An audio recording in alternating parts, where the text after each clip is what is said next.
Assalamualaikum warahmatullahi wabarakatuh. Hai, selamat pagi anak-anak. Kali ini kita belajar di tema 6, subtema 1, pembelajaran 3, yaitu panas dan perpindahannya, suhu dan color. Nah, tahukah kamu bahwa matahari adalah sumber energi yang tidak pernah habis dan diperlukan oleh seluruh makhluk hidup yang ada di bumi ini? Untuk memenuhi kebutuhan hidupnya, manusia harus berhubungan dengan lingkungan. Contohnya mereka bertani, bercocok tanam, ataupun menanam pohon kembali dan membersihkan lingkungan sekitar mereka ya anak-anak ya. Nah, manusia dengan lingkungan alam. Semua makhluk hidup yang ada di bumi melakukan hubungan dengan sesama makhluk hidup maupun dengan lingkungannya. Lingkungan alam terdiri atas benda mati dan makhluk hidup. Benda mati dan makhluk hidup saling memengaruhi antara satu dengan yang lainnya, bahkan antara keduanya saling berkaitan. Salah satu bentuk hubungan antara benda mati dan makhluk hidup adalah jenis tanah. Suhu dan curah hujan di suatu tempat dapat memengaruhi jenis tanaman yang tumbuh dan hewan yang berkembang di daerah tersebut. Makhluk hidup juga dapat memengaruhi benda mati. Contohnya, daerah yang banyak tumbuhannya akan menyebabkan daerah tersebut menjadi lebih sejuk. Nah, ini ada hubungan antara manusia dan lingkungan. Lingkungan alam dapat dikelompokkan menjadi dua. Yang pertama, hubungan yang membuat manusia harus dapat menyesuaikan diri dengan alam. Adapun yang kedua adalah hubungan yang membuat manusia dapat memanfaatkan alam sekitarnya.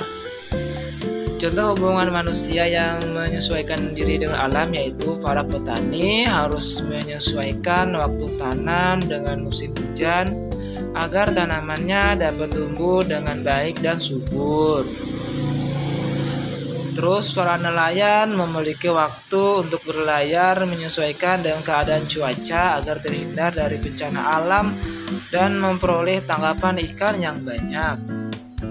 Nah, contoh hubungan manusia yang memanfaatkan memanfaatkan alam dengan menggunakan ilmu pengetahuan dan teknologi. Manusia mencoba membuat hujan buatan untuk menanggulangi akibat kemarau panjang yang menyebabkan menurunnya hasil pertanian. Nah, sahabat cerdas, saatnya menjawab pertanyaan. Kita jawab sama-sama ya anak-anak ya. Nah, yang pertama kita menjawab bersama-sama apa yang dimaksud dengan lingkungan alam. Lingkungan alam terdiri atas benda mati dan makhluk hidup yang saling berinteraksi. Soal yang kedua, apa sajakah interaksi yang terjadi dalam lingkungan alam? Interaksi antara benda mati dengan makhluk hidup, interaksi antara makhluk hidup dengan makhluk hidup lainnya. Adapun soal yang ketiga, jelaskan salah satu contoh bentuk interaksi dalam lingkungan yang terdiri atas makhluk hidup dan benda mati. Kita jawab sama-sama ya. Jawabannya yaitu daerah yang banyak tumbuhannya akan membuat suhu udara menjadi lebih sejuk dan segar. Adapun soal yang keempat, jelaskanlah interaksi yang terjadi antara manusia dengan lingkungan alamnya.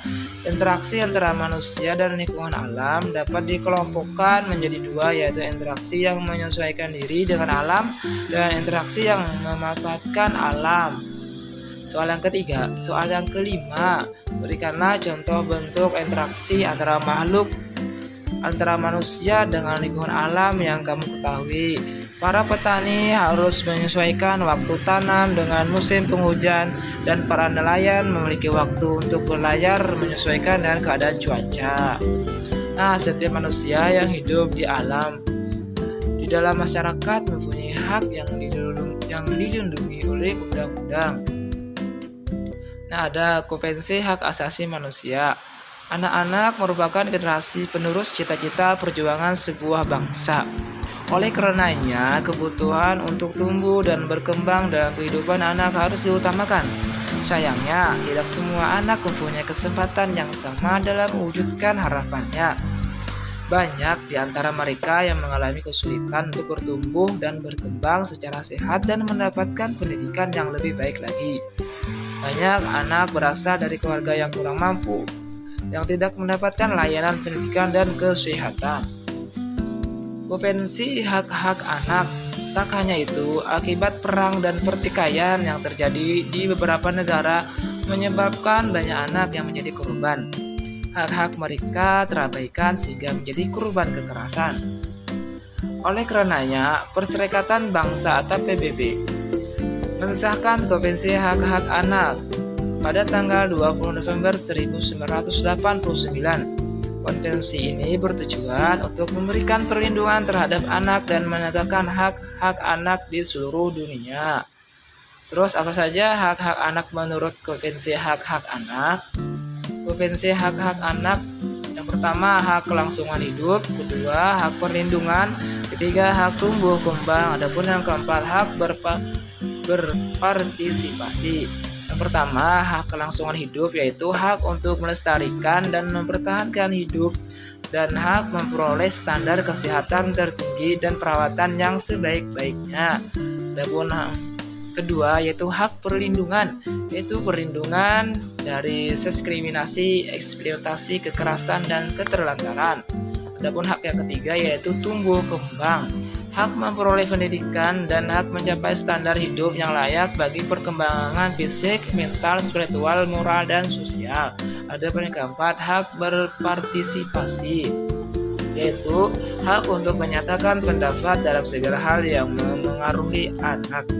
Tahukah kalian hakmu sebagai seorang siswa? Ini ada hak-hak seorang siswa menurut peraturan pemerintah nomor 28 tahun 1990. Yang pertama, mendapat perlakuan sesuai dengan bakat, minat, dan kemampuannya. Yang kedua, memperoleh pendidikan agama sesuai dengan agama yang dianutnya.